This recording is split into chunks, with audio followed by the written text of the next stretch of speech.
Check 1, 2. Go! Curious about real estate? Yes! Then you've come to the right place. Get the knowledge you need. Get over the fear and get started. This is the Michael Quarles Real Estate Show with your host, Michael Quarles. Hello, everybody. Michael Quarles with the Michael Quarles Real Estate Show. Today's show's pretty cool. I have with me today Ace Chapman. Now, Ace is a former real estate investor. He was a HomeVestor franchisee, and he turned his real estate flipping business into a business flipping business, which is just friggin' fantastic. Let's welcome him to the show. Ace, thanks for coming on the show. Tell us about yourself. All right, it's great to be here with you. So I am a business flipper. So a lot of folks that are listening in right now are obviously familiar with going out, buying a piece of real estate, maybe making some improvements or even wholesaling and, selling it for a profit. Basically, I've been doing that same thing with businesses for the last 16 years. Kind of stumbled upon my first deal at 19 when I was in college. And a neat thing is that one of the businesses that I bought was a HomeVestor franchise many years later. And through that experience and owning that business, ended up buying and selling over 100 properties in the 2 years before I sold that business. So definitely familiar with real estate, and that was a fun time to be in it. It was right before 2007, but basically for the last 16 years, I've been finding deals on businesses and growing those businesses and selling them. So let me understand this better. So I go out and I buy a house. So I find a house from someone who has a motivation to sell it to me. And in most occasions, I'm going to be buying that property at 60 cents on the dollar or less. And then I'm going to what I call wholesaling it, which is I'm not going to do anything to the property. I'm just going to find an end buyer who wants to spend 100 cents on the dollar and either keep that or rehab that and resell it. Either way is fine with me. I'm just buying it in the as-is value at a percentage of value and selling it at the as-is value at 100% of the value. You're doing the same kind of thing in the business world? So we have done a lot of different kinds of deals. We absolutely have done those kinds of deals.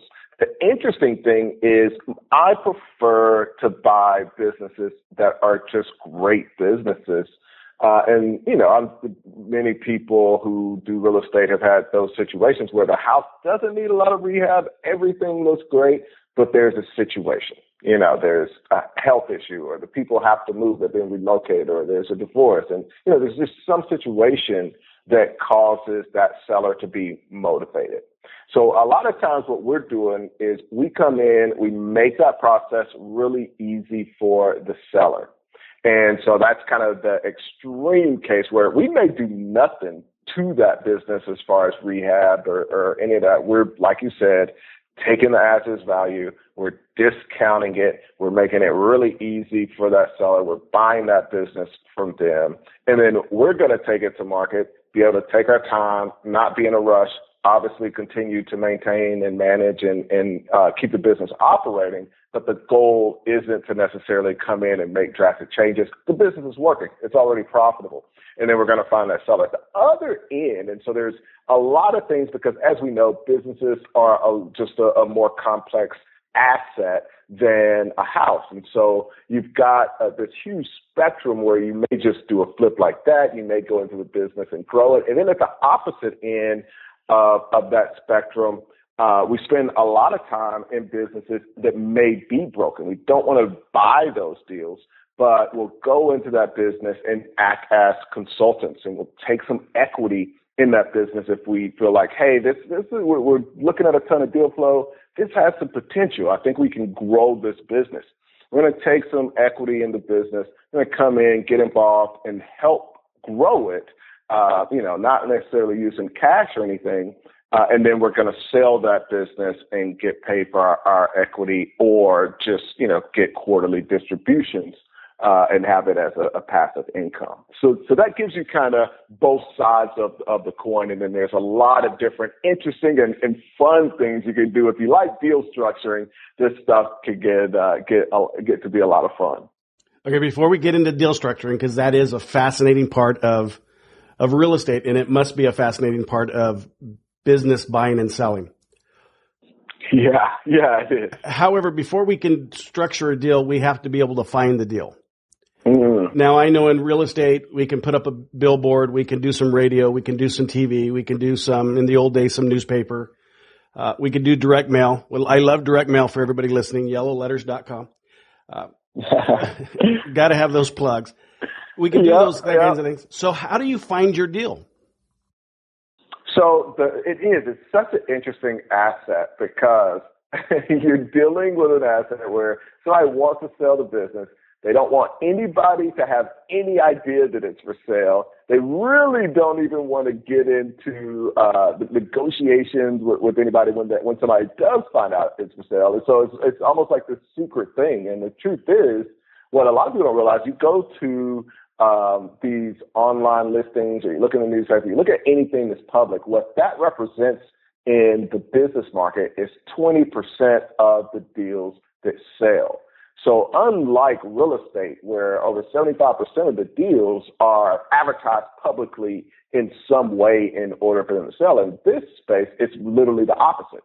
80% of the deals are never publicly released or talked about.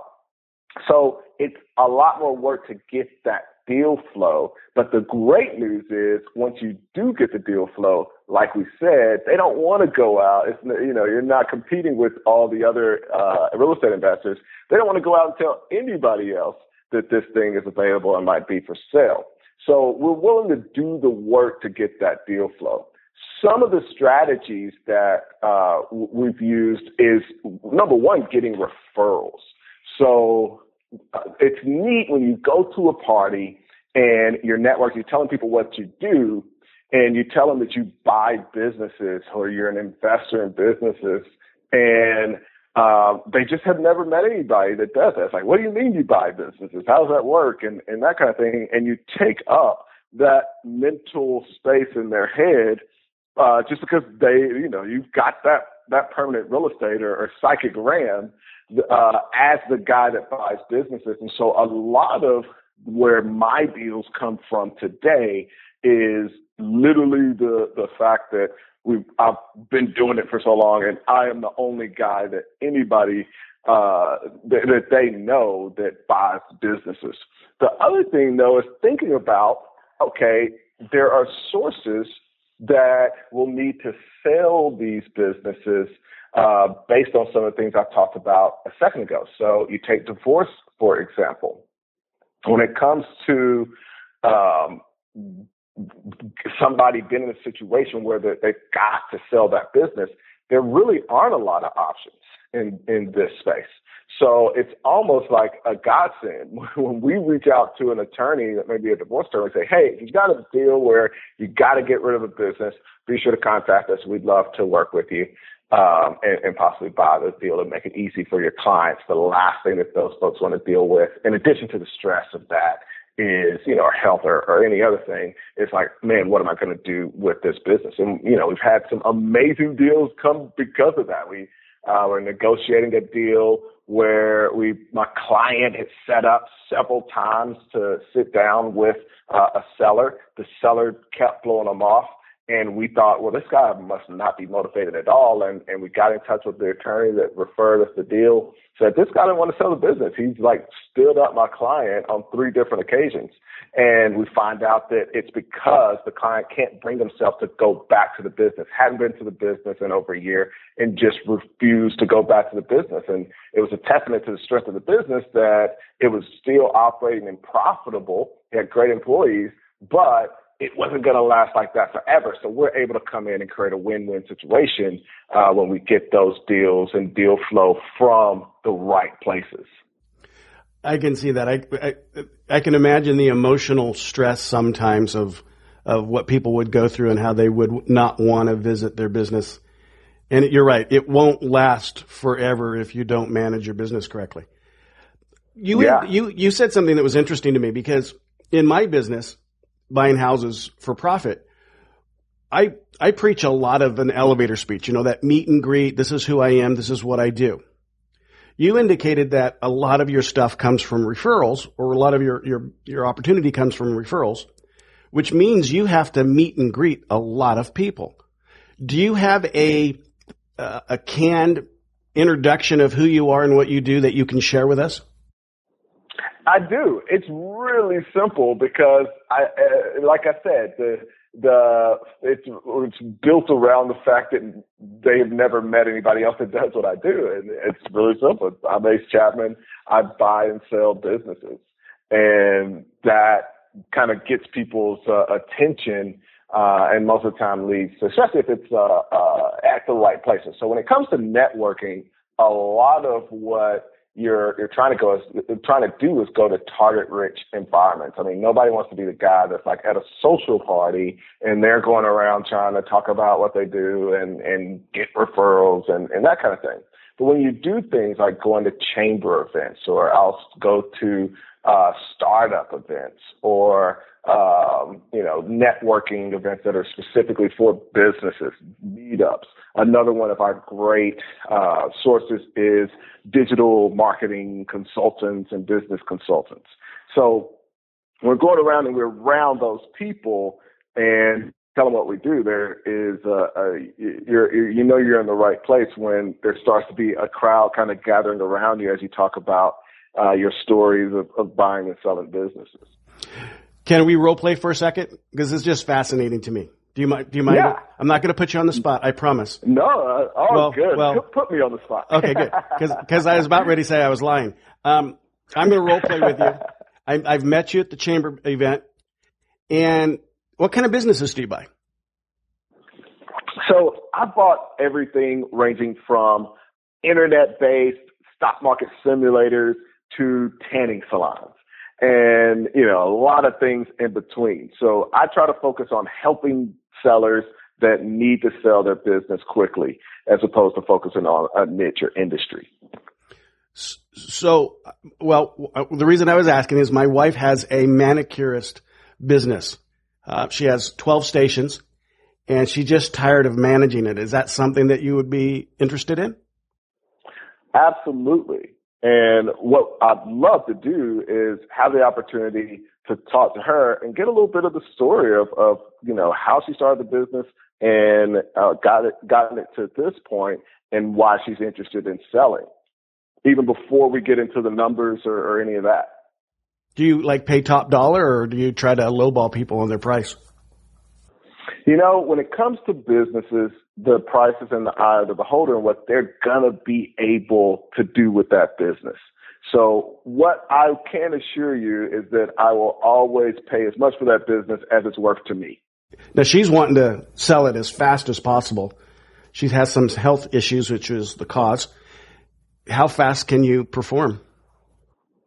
I've bought a business within 15 minutes of walking in the door the very first time.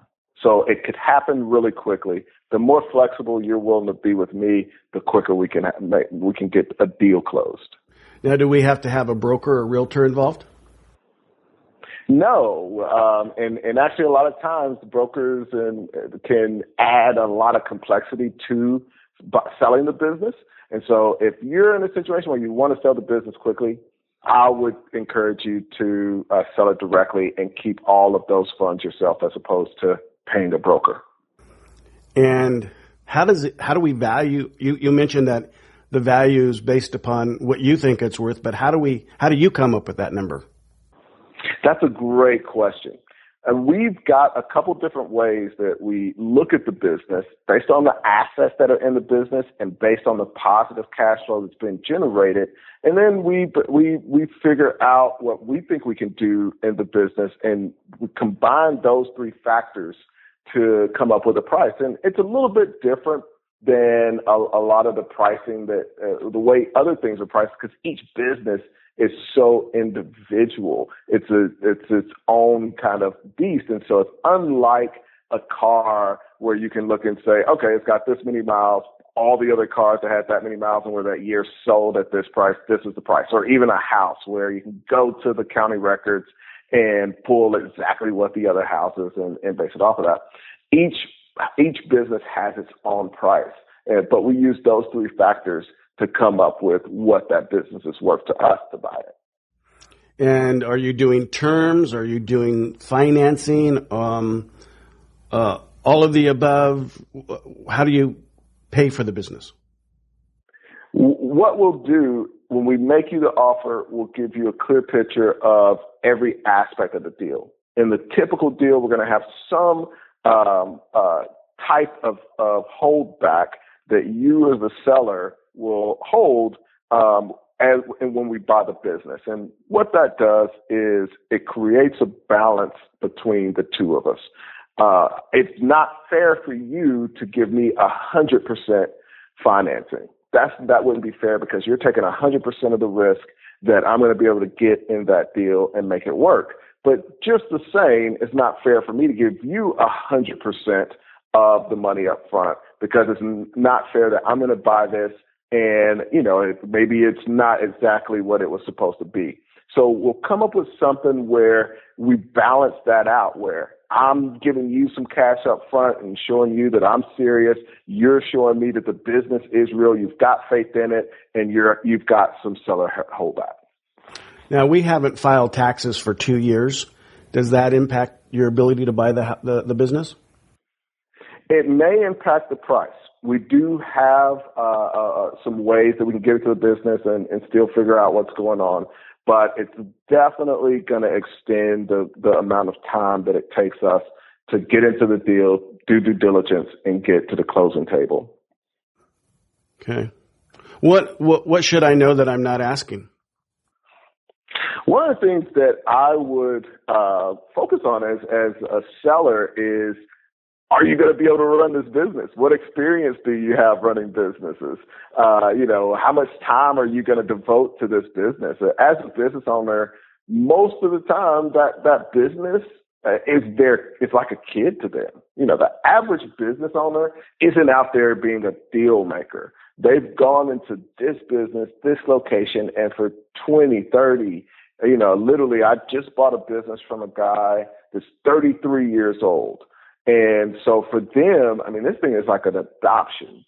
So a true business owner is going to be curious about your history and that kind of thing. And then other things like, what about my employees? What are you planning for them? What are your plans for the business? So that would be something that would definitely normally be a part of the conversation. Yeah, because we hear, or we have heard, we've watched movies, they've made movies about people that go in. And I think one of the main movies I'm thinking is Other People's Money with Danny DeVito. Classic. where they go in and buy the business and then strip it apart, and the assets of the business separately are worth more than the businesses as a whole. Do you find that in what you do, or are you keeping them, the mom and pop businesses together? Yeah, for most of these businesses, especially with my strategy, it's to keep the business working as is. I love to buy businesses that are already doing great. They're making money. It works. And I don't want to get in and basically recreate a startup. So if you get in and you've got to make changes, or you're going in and you're trying to make a ton of changes just to fit what your vision of the business is, really what you can end up with is a startup. So what we're trying to buy is something that works, because the risk is really low. When I bought this business that's been around for 33 years, it has a level of recognition in the community that you'd have to spend $1 million minimum to have literally everybody in a city know about this business. But it's been done because it's just been around for 33 years. So the last thing I want to do is take this business that's working, it's making money, it's going to give me an amazing return based on the multiple that I bought it at, and go in and start making a ton of changes. Okay. So you're buying it at a multiple. And for those of us that don't understand what that implies, explain in your business what a multiplier is. So let's take that one as an example. So that business is making about $90,000 a year.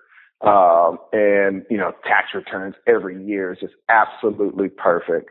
And so we get into that business. It's got managers. It's really passive. And we're buying that business at $190,000. So it's basically a little bit more than a 2 multiple. So that means over the course of 2 years, I'm going to get 100% of, or pretty close to 100% of my money back.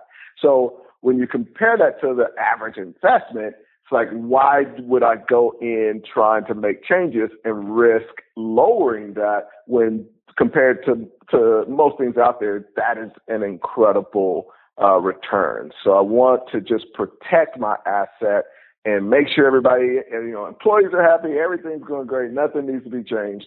And then basically, it's like having a house that, you don't have to make any changes to. It's going to pay for itself in 2 years. You sell it and get 100% of your money, 100% return. And your core competency must be turning that 2-time multiplier into a 4 or 5 or 6 or 8-time multiplier. Yeah. So that's the other part of it is there are some things, there is low-hanging fruit. So the things that I don't try to get into is like the operations of the business. Where we're good is just marketing. And so we're not going into that business making changes. Only change is going to be bringing more customers or leads. So we'll do a lot of work on the outside, and we're going to drive just more traffic to every business that we buy. But I don't want to have to go in and make personnel changes or operation changes and that kind of thing. The second thing we're going to do to improve that multiple is do what I call roll-ups. So we're going to go out and find other businesses in that industry.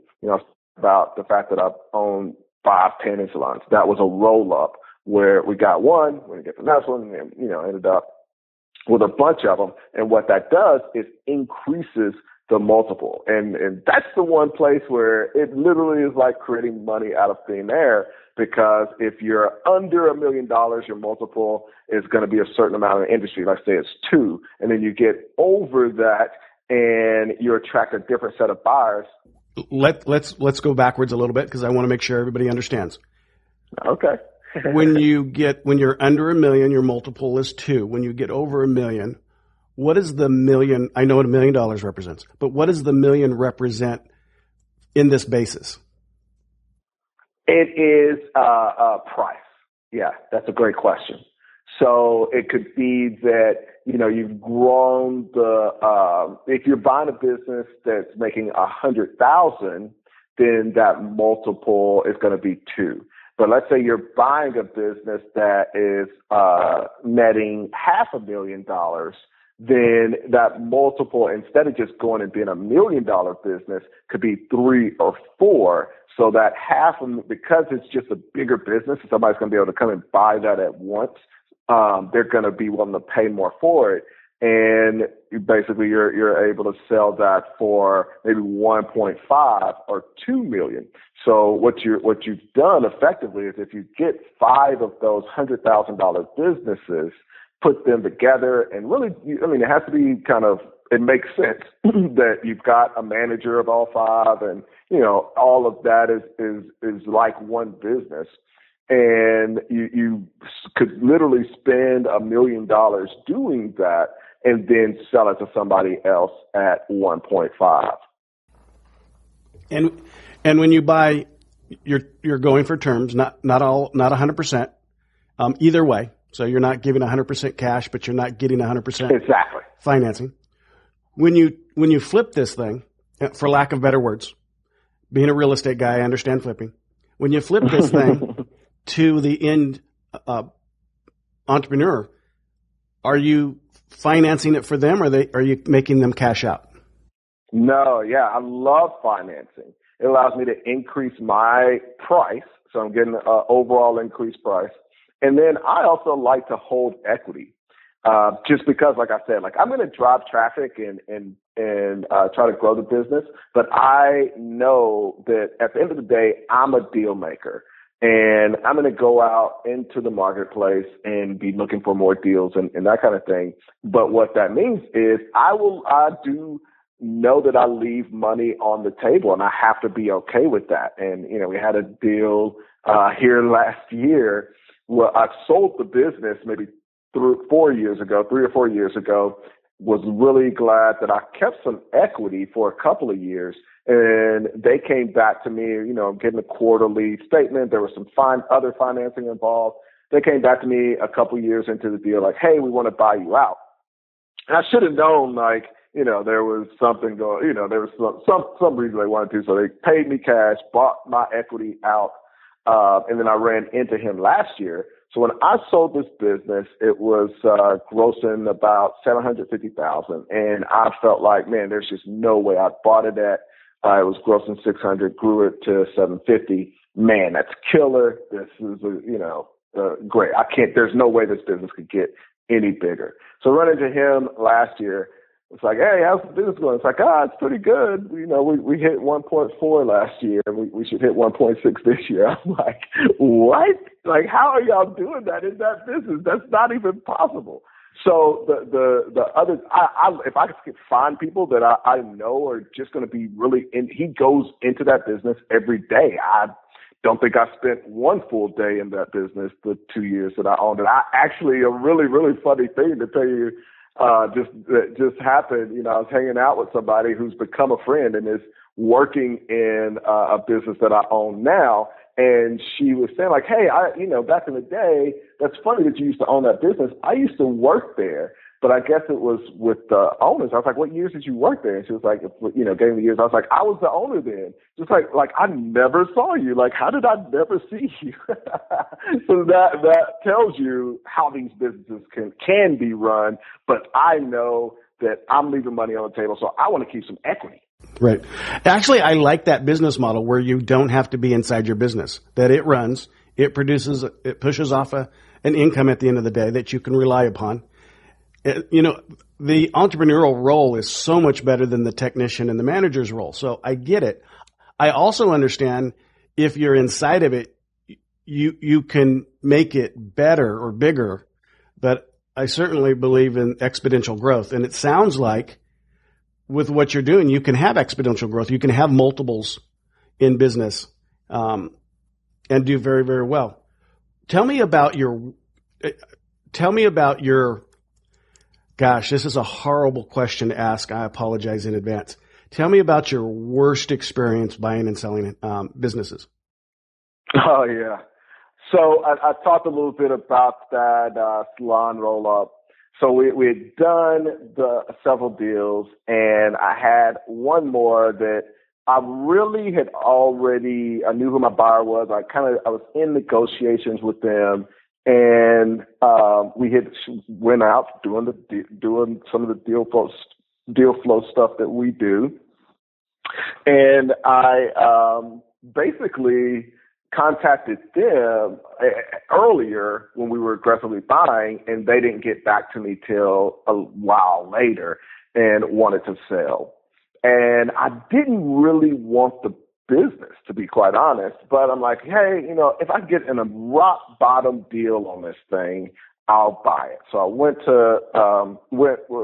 we ended up with one of my investors on that deal, going to the guy's house. He insisted that we came to his house for dinner to give him the offer. He didn't want to do it over the phone. Oh, he's like, offer should be in person, blah, blah, blah.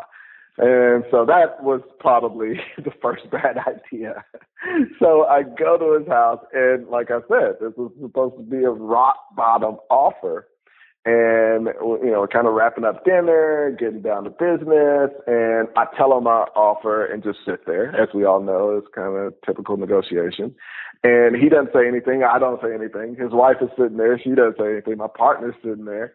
And I noticed that this guy's just turning red with furious anger. And after a little while, he breaks into a series of expletives and kicks us out of his house, angry, like, how could you insult me and my business, and da-da-da-da. Kicks us out of the house. We get in the car, And my partner's like, I don't think we're going to get that one. I was like, you know what? I don't know. They really want to sell. So, they may come back, but who cares? It's all good. So sure enough, a couple weeks later, we're further into our negotiations to sell the whole package. And they come back again, and the wife apologizes for the husband. And she says, just really sorry. He flipped out. We're willing to take the offer. And this is where I made the mistake. I decided to go even lower. Oh. And part of this was the fact that I was 25. It's like ego and like, we're going even lower now. So I go even lower. And surprisingly, they did come back pretty quickly to say, okay, we're going to sell it to you. And what basically ended up happening is we got into that business. They quickly, right after we closed, contacted all the customers and basically let everybody know that the new owner, Ace Chapman, was the biggest asshole in the world. Well, they should definitely find another place to do business. I imagine you learned a couple things from that experience.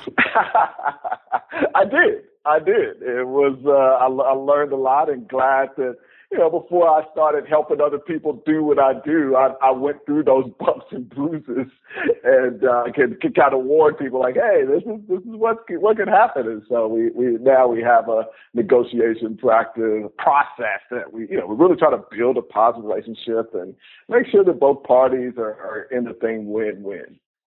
Your comment about them going to all their customer base, it leads me to the question, and were there, in today's market, when you do it today, do you do NDAs? Do you do non-competes? Do you make sure that your seller can't come back to you after they sell you their business and sabotage the business? Yeah. So, and the truth is that stuff is very, very tough to enforce. The most powerful thing is number one, making sure that there's a good amount of seller financing. One of the things is that I had negotiated the price down so far that I'm like, you know what, let's just write a check for it. So that was a big part of that mistake. They didn't have anything, and actually there was a very small amount that was hold back or whatever that they basically were willing to walk away from. So nothing for them to lose. So they could talk some trash because it wasn't going to harm them much. Yeah. So they were willing to give up that bit of money just to make sure that I suffered. So that was a couple of those lessons. Now, if you don't mind sharing, and of course it's really hard to share sometimes when we do well in life, but I'm certain that I have people listening right now who are real estate investors going, man, here's a guy that was a real estate investor. In fact, a HomeVestor franchisee, if I remember correctly. Mm-hmm. And now he's turned his business from buying and flipping houses into buying and flipping businesses. Mm-hmm. Now, in the investment business, in our real estate investment business, a wholesaler, if they see 5 to 10,000, they're typically happy. A wholesaler, if they see, 30,000, they're typically happy. A rehab flipper, if they see 50,000, they're typically happy. And it takes a lot of work to get that done and do those things and learn how to do that. In your business of buying businesses and flipping those businesses, what's your best return?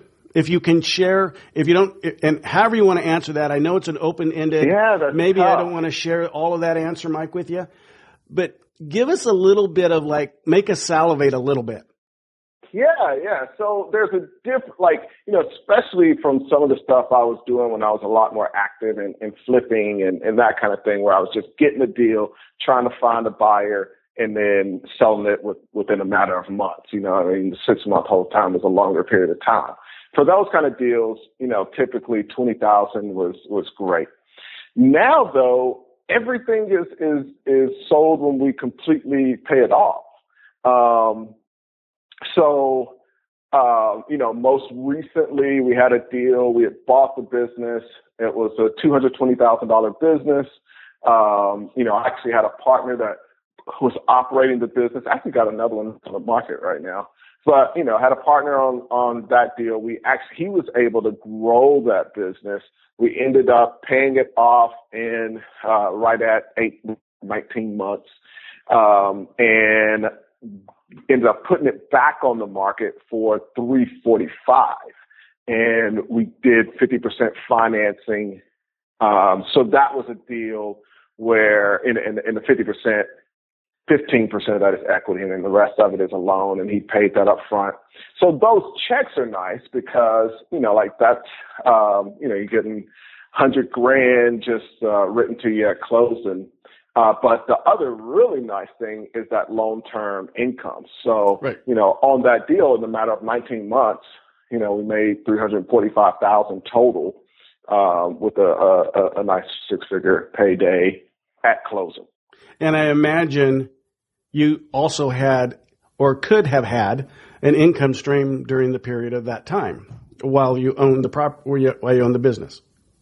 Yeah.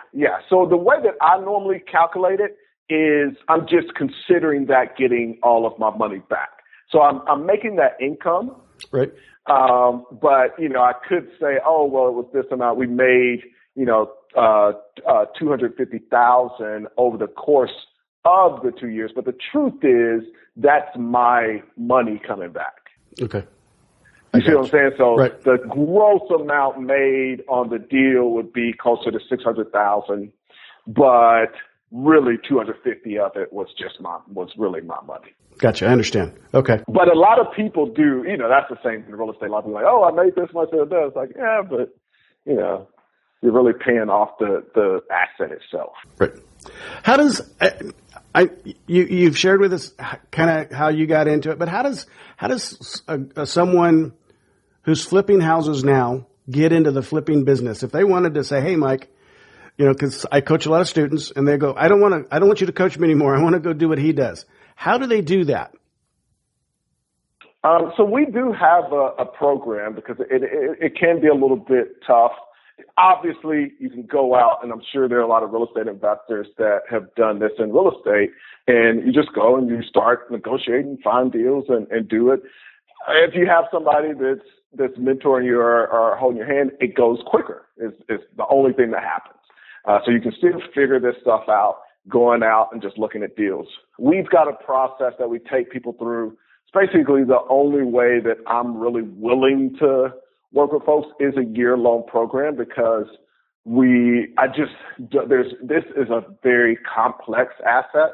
And, I get calls from people all the time that, like, oh, I just bought this business. I spent $200,000 on it and it went to nothing. It's like, okay, well, tell me about your due diligence process. It's like, well, I'm just kind of going with my gut. It's like we don't trust our gut to go to the grocery store and buy the right stuff. Like, we need a specific list. Like, don't trust your gut with this stuff. So it's more complex because you can literally buy something and it goes to zero, whereas with a house, it's going to be something, even if the thing burns down without insurance, you've got some land.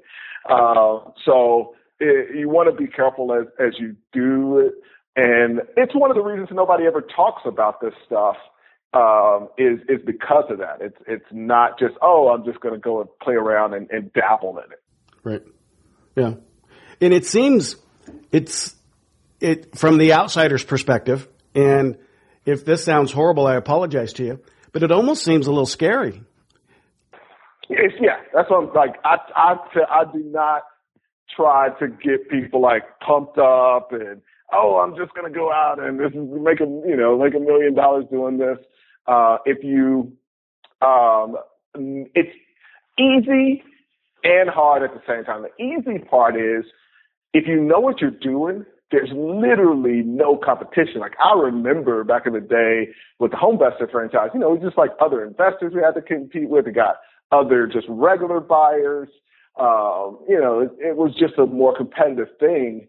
So the risk is lower because you've got an asset that's going to pay for itself in 2 years. So the time frame is really low. But the biggest risk is the knowledge. So you gotta know what you're doing and what you're looking for. But once you get a deal, just like those people who absolutely hated me, but still came back to me because they don't know how to find buyers and negotiate deals and all of that. If you know what to look for, you can get some really amazing deals. And the other neat thing, even about that one, I was still able to break even just on equipment. So we ended up basically telling the people we were selling the other side, like, hey, we're going to shut this down. We've got all this equipment, and we'll basically just bump up the price in your deal, and then you'll have all this extra equipment ready. If something breaks down or whatever, you've got this ready to go. So even in that situation, if you do buy it right, it really didn't matter that they pulled in the end. Right. Gotcha. Besides some headache for me. Is there a way for people to contact you? Yeah. So the best way to get in touch with me is just shoot me an email, ace@acechapman.com. You got random questions, whatever. I'm accessible. And then I'm on Twitter at Ace Chapman. Okay. And we'll put all your contact information on our site as well. This has been fun. I thought I was going to talk to a real estate guy, and I really did talk to a real estate guy, but it's a whole different gamut of real estate, and it's kind of cool. You know, it always amazes me when we really look at real estate from how big it is. You know, all the things that, you know, it encompasses, from, you know, the real estate of the internet to the real estate of business to the real property. You know, what is real estate? Well, it's a pretty vast industry if we look at it that way. Mm-hmm. I've enjoyed the time with you. You've been a blast. Thank you very much. Thanks for having me on. Well, I hope you liked that, guys and gals. That was a blast. I learned a lot from that. The idea that you can do what we're doing as real estate buyers and sellers, that you can do that in the business arena and have very, very limited competition is very attractive to me. One of my takeaways from it was that he's getting seller financing. He's not getting 100% seller financing, and he's not putting 100% of his dollar into the play. And he's buying businesses that things not wrong with them. So it's a little different than what we do. You know, sometimes we buy houses that are falling down. He doesn't want to buy a business that's falling down. He wants to buy a business that's very stable. He just has a seller or a business owner, they may be falling down, kind of thing. And then he's going to buy it at a price point, do some marketing to get the sales increased a little bit, and then at the end of the day, turn around and resell it. I just think that's pretty fascinating. And again, I like the idea that it doesn't, there's not a big peer group. There's not the National Association of Realtors, you know, who are saying, you know, list your house with a realtor. There's not, you know, the HomeVestor franchisees that are saying, hey, sell the house to us. There's not all these online services that are saying, you know, sell me your house. It's him. And I'm sure there's other people like him, but if you think about it, man, if that sounds like something you'd want to do, I'd give Ace a call and have a conversation, because this sounds really, really, really intriguing. I hope you guys enjoyed the show. We have another one coming. We're going to do several of these, along with, of course, our daily podcasts. So my goal here is to educate everybody as much as I can about the world of real estate. And like I said on the show, when we look at real estate, we have to look at it larger than the piece of property or a piece of property. It encompasses a lot of things. Keep tuning in, and you just never know what we're going to talk about. Talk to you soon. Bye-bye. Thanks for listening to the Michael Quarles Real Estate Show. Get more info and stay in touch at michaelquarles.com.